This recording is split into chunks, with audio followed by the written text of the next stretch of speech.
K2B Wastelanders, welcome to the Lost Holotapes channel. We continue our discussion about Fallout, its history, settlements and factions. Today we'll delve into the Nevada Wasteland, which lore is based on the material of the fan-made game Fallout of Nevada, version 1.0 of which was released back in 2015. The proposed story takes place chronologically before the events of Fallout 1 in the year 2140 and revolves around Vault City, which is actually a clone laboratory. Vault City struggles against the government forces, attempting to seize the bodies of its inhabitants, who are their copies, for brain transplants, in order to achieve eternal life. The game was created by a Russian team of indie developers called Nevada Band, who intended to release a revamped version, Nevada 2.0, in 2018, fixing plot holes and addressing inconsistencies with the canon. It is commendable that developers take a critical approach to their work, but it is unfortunate that the team abandoned the project.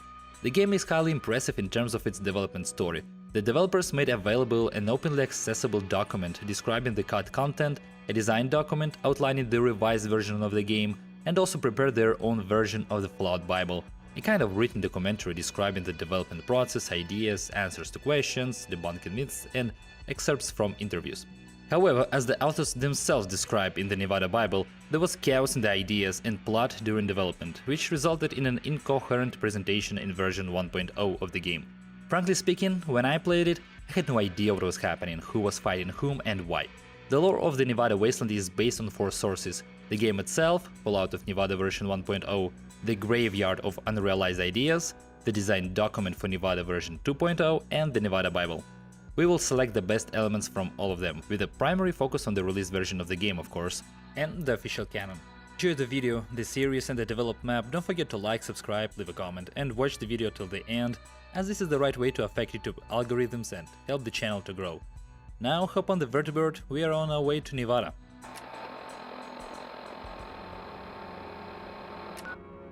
So, the Nevada Wasteland in the game's release version spans an area from Vault City to Las Vegas and Salt Lake City, encompassing the entire territory of the state of Nevada, the northeast of California and half of Utah.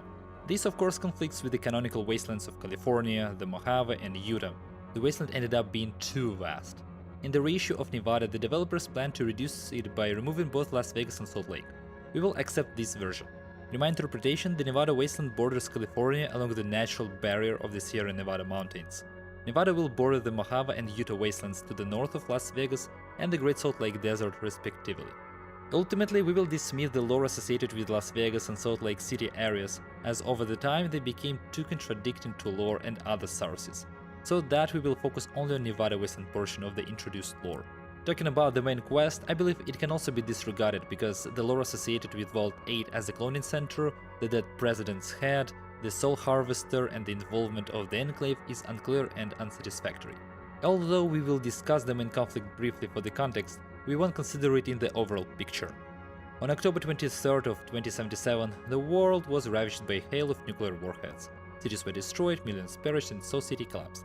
We will traditionally begin looking at the region's history from the perspective of vaults and other shelters during the nuclear holocaust. Vault 8. In the canonical version, it is a control vault without any experiment. However, according to Fallout of Nevada, the vault dwellers are actually cloned high-ranking politicians who are unaware of this fact. We will consider this vault according to its canonical version. Otherwise, there would be a plethora of smelly questions arising, such as how did the clones reproduce if they didn't even understand the concepts of genders as intended in one of the quests? Or how did they even succeed in survival if their development was artificially hindered at the elementary school level, and so on. The vault is located north of the Black Rock Desert. Vault 9. Before the Great War, a group of military personnel with their families deserted from the Hawthorne military base with the aim of hiding in Vault 9 near the town of Pahrump in Nevada 1.0 or Benton in version 2.0. This was done in order to reduce the size of the map of Nevada. I will give preference to Benton as Pahrump is located in the Mojave Wasteland. The government vault, Gracious, in the released version of the game was located even further east of Salt Lake City, in Colorado, and could only be reached by train. According to the game's concept, the president, other political elites, service personnel, military personnel were evacuated to this vault.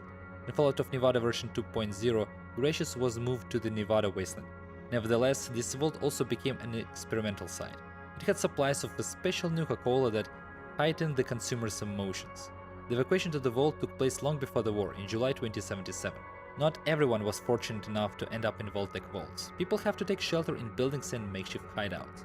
A group of people takes refuge in the caves in the Modoc National Park, sealing themselves within for many years.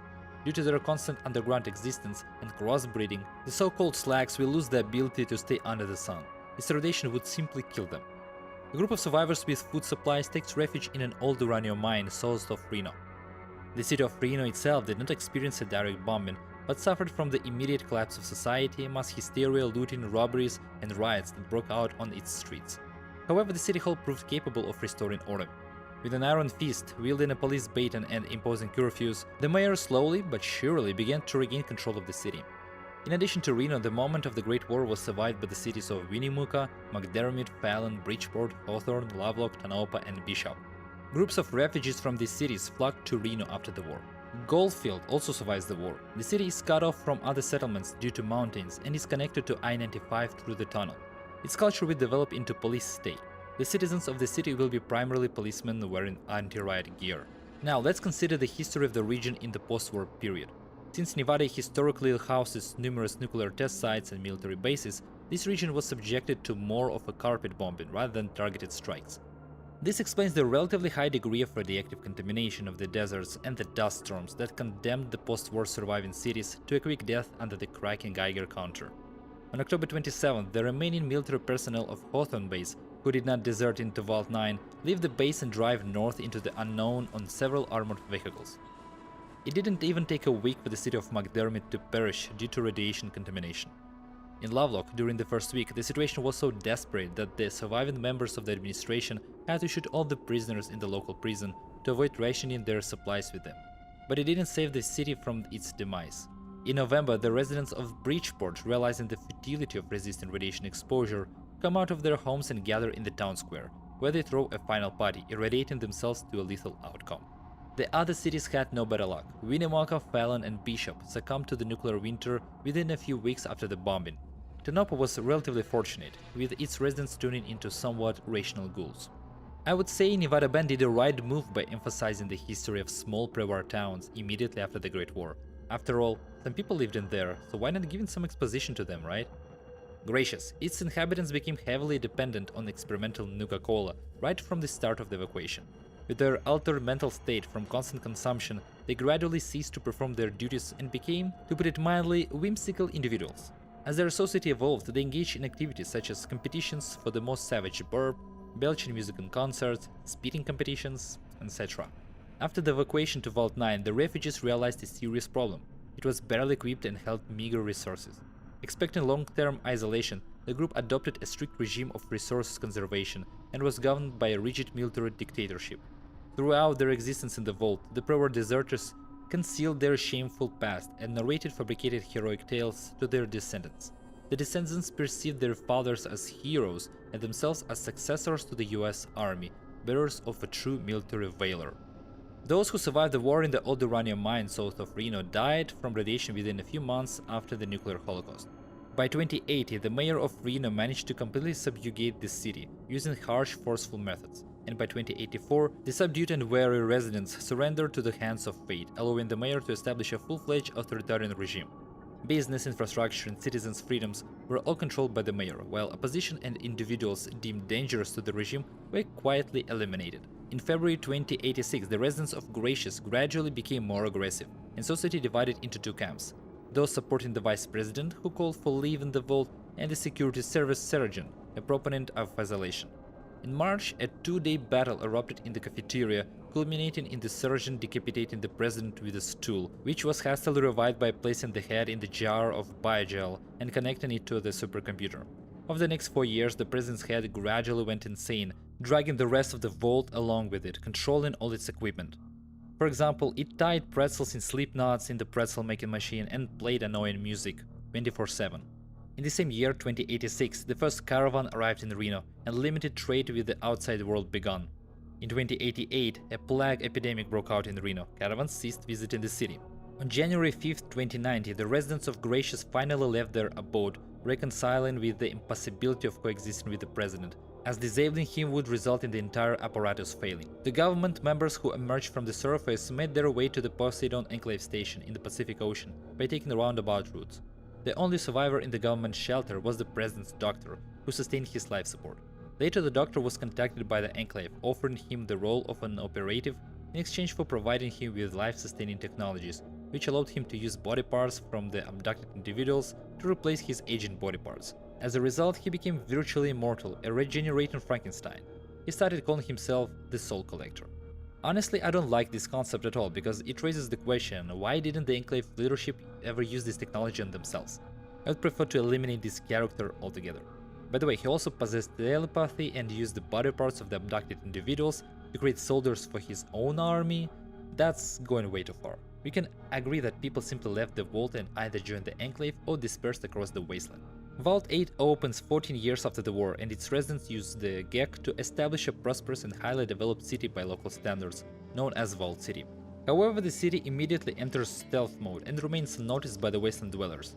In fact, Vault City had no knowledge of the existence of other settlements as well, and made no attempts to find them. 2092, Dr. Richard Moreau is exiled from Vault City for the murder of another resident under unexplained circumstances. A year later, he settles in Hub and changes his name to Richard Gray. 10 years later, during an unsuccessful expedition to Mariposa, he transforms into the Master. In the same year, an unknown doctor invents a cure for the plague in Reno. While the city was once resembling a village, it managed to restore its demographics over the next decades. There is a surge in birth rates, the opening of businesses, the creation of farms, and so on. The path of the Brotherhood of Steel's first expeditionary force to Appalachia goes through Nevada. In the Sierra Nevada mountains, they are captured by raiders. The captured members of the expedition are subjected to torture. However, those who manage to escape such fate successfully launch a rescue mission to free the others. One of the knights leads the wounded back to the Lost Hills, as they weren't far away, while the remaining members of the expedition continue their journey towards the Midwest wasteland. In 2100, the ghoul town of Tonopah finally perishes with the degradation of the last sane ghouls.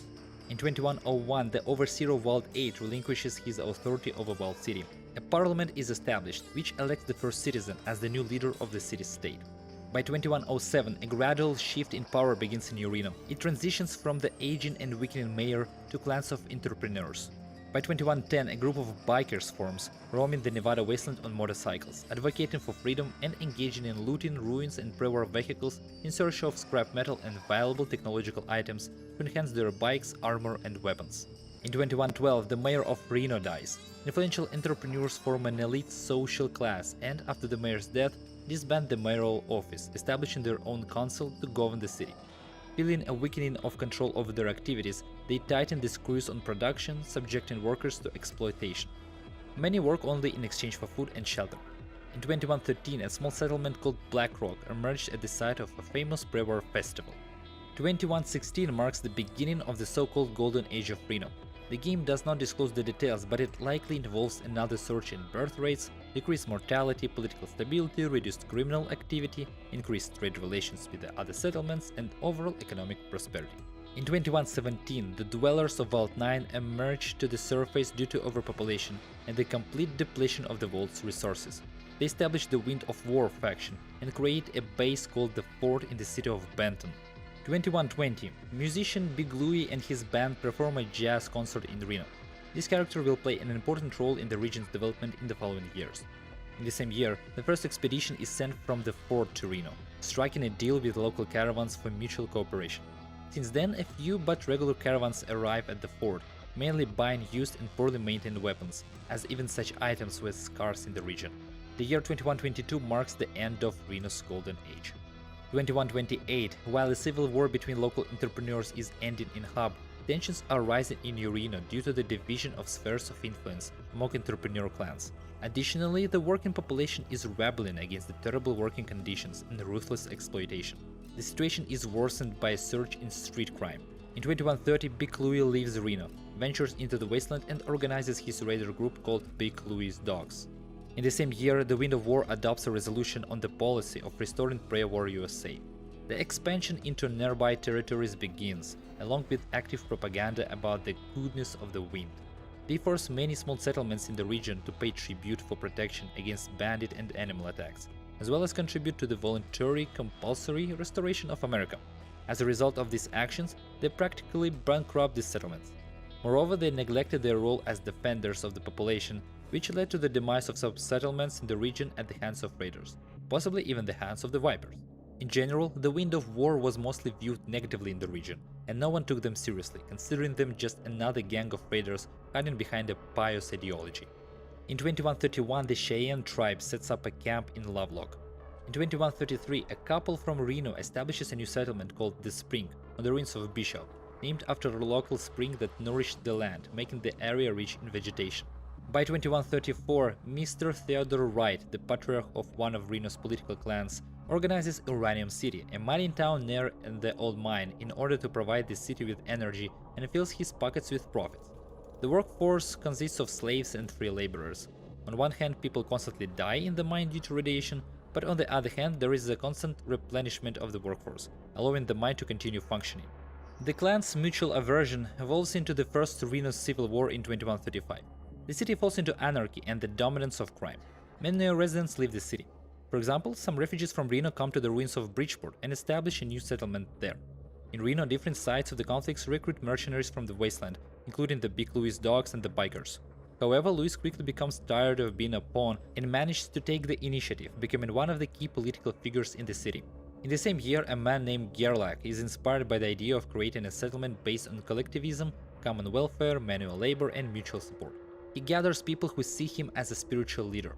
Similar to the real-life prototype of the settlement, Johnstown, Gerlach names the settlement and his flock after himself, Gerlach. The settlement often falls victim to raider attacks. Taking into consideration that Gerlach is actually a pre-war town in the area, it seems like Gerlach named himself after the town, and then the town after himself. Interesting recursion. In 2136, Big Louis seizes power in Reno, effectively ending the bloody civil war. However, upon reaching his pinnacle of power, he decides to downshift and retreat with his gang to the Wasteland. Louis puts his two best men, Thompson and Stryker, in charge of the city, dividing the city's spheres of influence between them. Many residents of Reno do not recognize the new authority, but exhausted, they are unable to resist it for now. Waving goodbye to everyone, Louis and his gang head to the town of Lovelock, where they establish their base next to the Cheyenne tribe, much to their annoyance. Big Louis dogs demand tribute from the tribe in exchange for protection against other raider groups. Considering the low technological development of the tribe, it sounds like actually a pretty good deal. By 2138, Thompson and Stryker, the trusted appointees of Big Louis, declare war on each other, adding to the chaos in Reno. Furthermore, other local authority clans such as the Wright family, Bertolini family, and Luciano family gradually straighten their positions. There are also several notable entrepreneurs without their own clans, such as Mr. Mordino and Bishop. Over the course of 100 years, their families will become powerful clans that will once again divide the city among themselves. Between 2137 and 2140, refugees from the devastated settlements in the region begin to gather in the spring, bonding together in a common fierce hatred towards Wind of War. By 2140, due to an unspecified event, Reno changed its name to New Reno. It might have been after the Great War or possibly after the rise of Big Louis to power. Around Black Rock, the ferocious Small Rats gang emerges and occasionally terrorizes the town. In addition to them, the region is home to raider groups mentioned in the game dialogues, such as the Sanders, Cavers, Bighorns, Scorpions, and the cannibalistic Coyotes, who inhabit the area south of New Reno. By 2140, the bikers establish a camp near the town of Battle Mountain. On the ruins of a pre-war city of Ely, a religious pagan settlement is founded, which initially welcomes travelers but later sacrifices them to their pagan deity. Caravan companies also emerge in the region. Nevada Express, which mainly provides escort services for those traveling through the region, and the small Hardy Caravan, which engaged in trade between New Reno and Hub. According to the plot of Nevada version 1.0, the main events take place in the region in 2140. In short, the main plot idea is as follows. A biker named Jay Cookish brings the protagonist, who has lost their memory as is common in Fallout, to Vault City, and then steals an important component from the Vault's equipment. The protagonist chases him across the wasteland, solving local problems along the way. At some point, Jay Cookish reveals himself and unveils the truth about clones and the true purpose of Vault 8.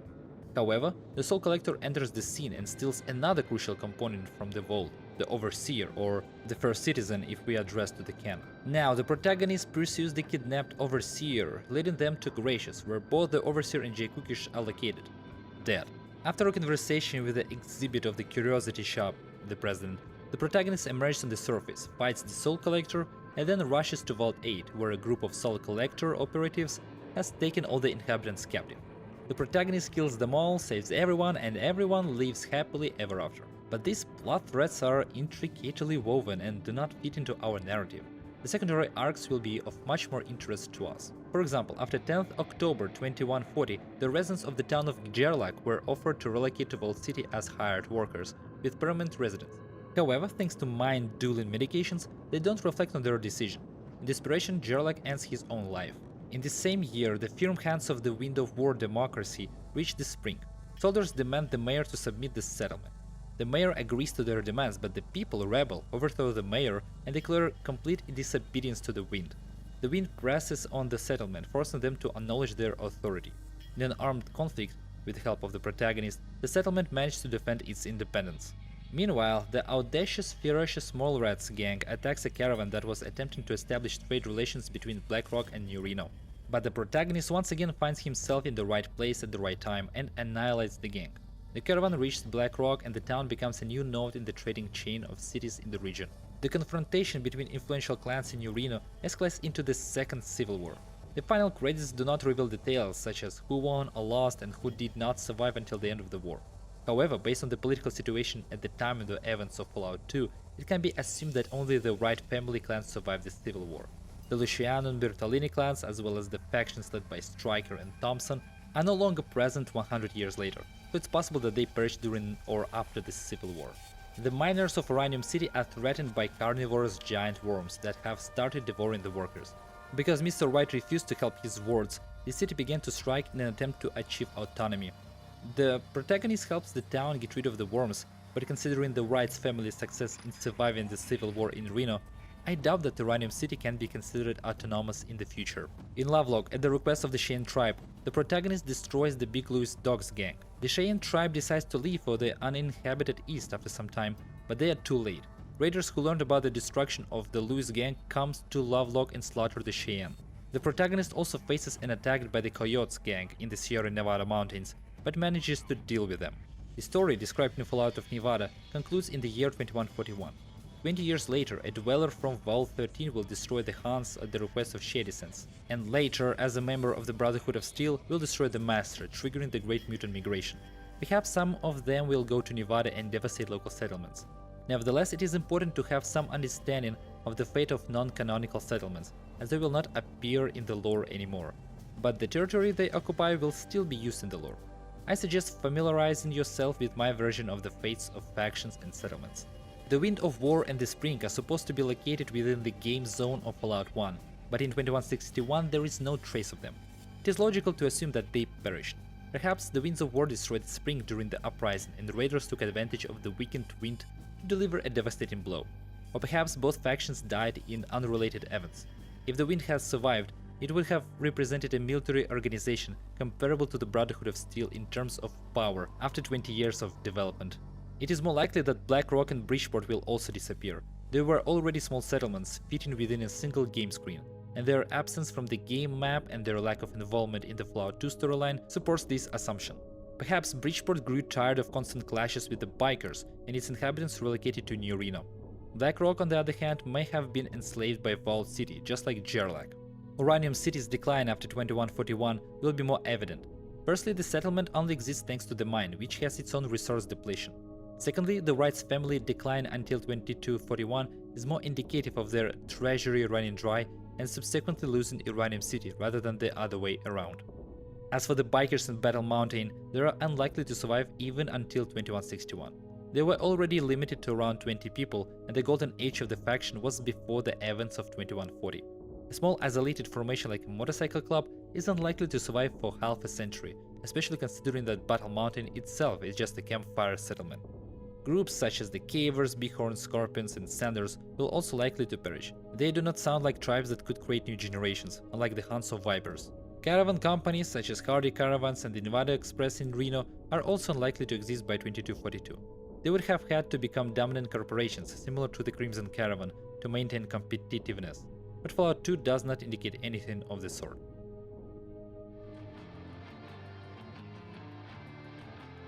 And so ends the tale of the Nevada Wasteland as depicted in the fan-made game Fallout of Nevada. We will return to this region 100 years later when the events of Fallout 2 unfold. Don't forget to support the project with your likes, subscriptions and the comments. And that's all for today. Don't go bashing presidents with chairs in the cafeteria, and certainly don't try to stuff them into a computer. Then we will meet again in the Wasteland. Wanderers, Fishers out.